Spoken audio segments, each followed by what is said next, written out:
Bismillahirrahmanirrahim. Assalamualaikum warahmatullahi wabarakatuh. Izin perkenalkan, nama saya Muhammad Abdul Aditya Putra, NIM 4342411062.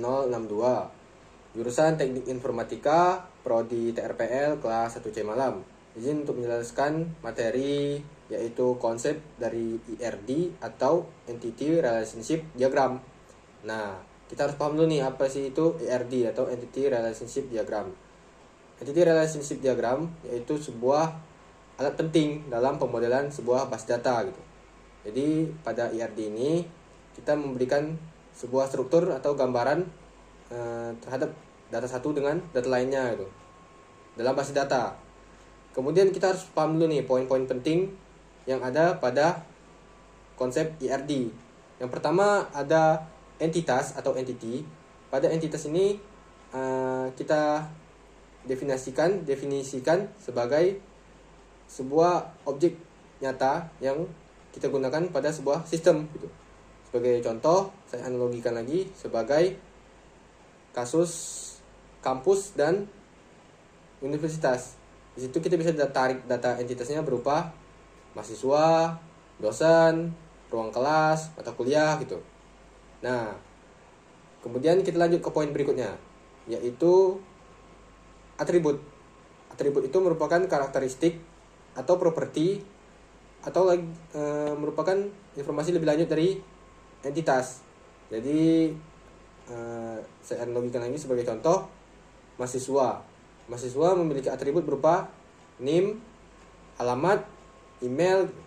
Kemudian saya analogikan lagi sebagai contoh, dosen. Dosen memiliki atribut berupa NIP, nomor induk pegawai, kemudian nomor telepon, kemudian email gitu.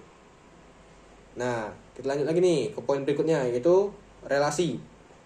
Jadi relasi ini merupakan hubungan antar dua entitas.